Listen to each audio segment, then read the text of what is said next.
When I was a kid, the only thing I knew about my dad's past was that he grew up in China. My dad taught Chinese philosophy at a college out of state, so he had to commute. And so I really only got to see him during the summer. And when I was 9 years old, he gave me a glove, a bat, and a ball, and he said, "I signed you up to play baseball this summer." Now, for some of you, that may conjure up a heartwarming memory of your father. But for me, it's the origin of significant psychological trauma. I had never played team sports before, and I mean that literally. When I was 9 years old, I was on the cutting edge of what we today refer to as the childhood obesity epidemic.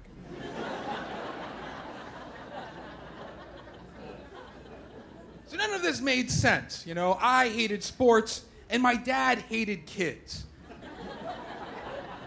Whenever I would have a friend come over, he'd never talk to them. He'd just sit there silently and stare at them. To other kids, my dad was indistinguishable from a Scooby-Doo villain. But my dad's mind was made up, despite the fact that he was from China and he knew absolutely nothing about the game of baseball. I tried to explain to him, like, I don't know how to play baseball. And he said, "Well, don't they teach you in school?" And I was like, "No, I've only played baseball on the Nintendo." "Then you know how to play baseball." And so that afternoon, we engaged in the saddest, clumsiest father-son catch of all time. Because although my philosopher dad could write you a paper about the meaning of life, when he came to throwing a baseball, he was a goddamn sissy. The next day, without warning, he dragged me to skills assessment, which is where all the kids tried out for Little League. But the coaches took one look at me, and they sent me to T-shirt League, which is like the minor league for Little League. In T-shirt League, the coaches gently tossed the ball so the kids that weren't ready for Little League could get practice hitting. And although I'm sure I was the cutest little sausage roll out on that field, due to my lack of physical conditioning and experience, I was the worst player on the team. All the other kids on the team went to public school, and I went to the private school. So I didn't know what public school kids were like. And unlike the private school kids, the public school boys did not share my passion for scratch and sniff stickers.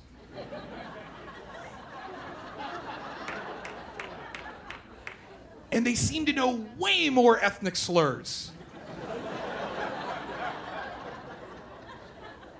There was this one kid named Ryan who was really mean.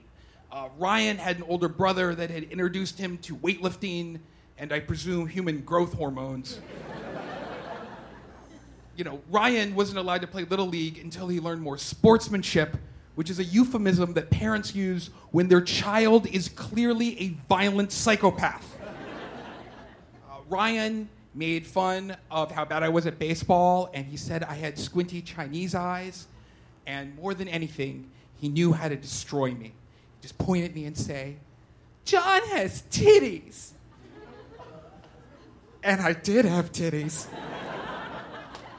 But my mom said that was normal for husky boys.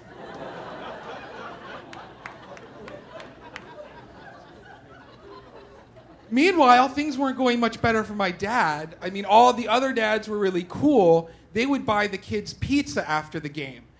My dad bought the kids tubs of rum raisin ice cream, the official ice cream flavor of hospice care. And they just silently scoop it on their plates. So after that first year, I figured, we're done. We've proven that 2 generations of Tongs can be simultaneously ridiculed by small children. But the next year, my dad made me go back out to skills assessment, and it did not go well. Despite the fact that I was now 10 years old and technically too old for T-shirt League, the coaches decided to make a special exception just for me. And, I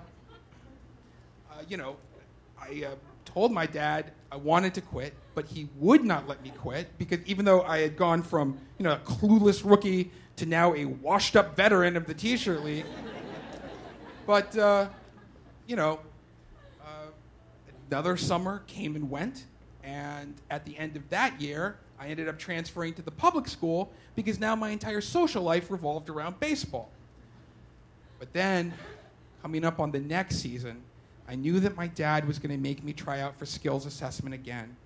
And I knew I wasn't going to make Little League again because that winter, I had gained a lot of weight as a direct result of the introduction of Cool Ranch Doritos.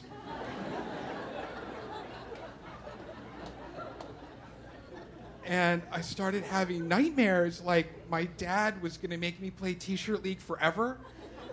Like I was going to be the first person in the history of coach pitch baseball to drive himself to practice.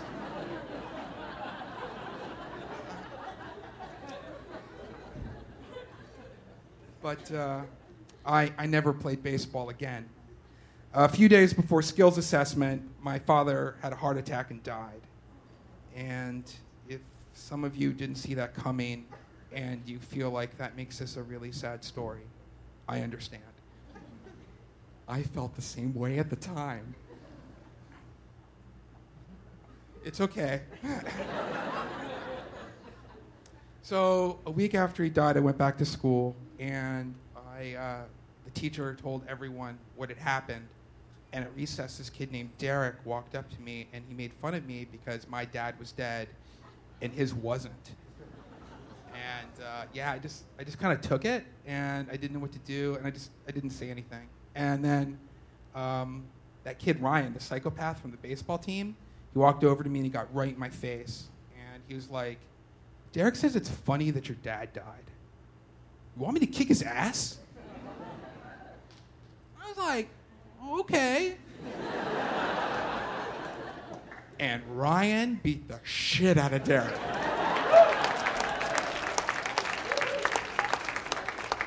Which is the nicest thing a teammate has ever done for me. And then a few years later, I was talking to my mom. She's not Chinese. She's a nice white lady from Chicago. And I asked her, like, how come my dad never taught me how to speak Chinese? And she said, well, your dad just wanted you to be a normal American kid. And, you know, he had a really strong accent, and sometimes people would laugh at him. And he was afraid that if you spoke Chinese, people would laugh at you too. Which is kind of ironic because people have been laughing at me my entire life. So clearly his plan backfired the minute he bought me a baseball. And I still wish that he taught me how to speak Chinese. But I still have something else to remember him by. I still have 2 trophies from T-shirt league. Okay, they're only participation trophies. But they mean a lot to me. Thank you.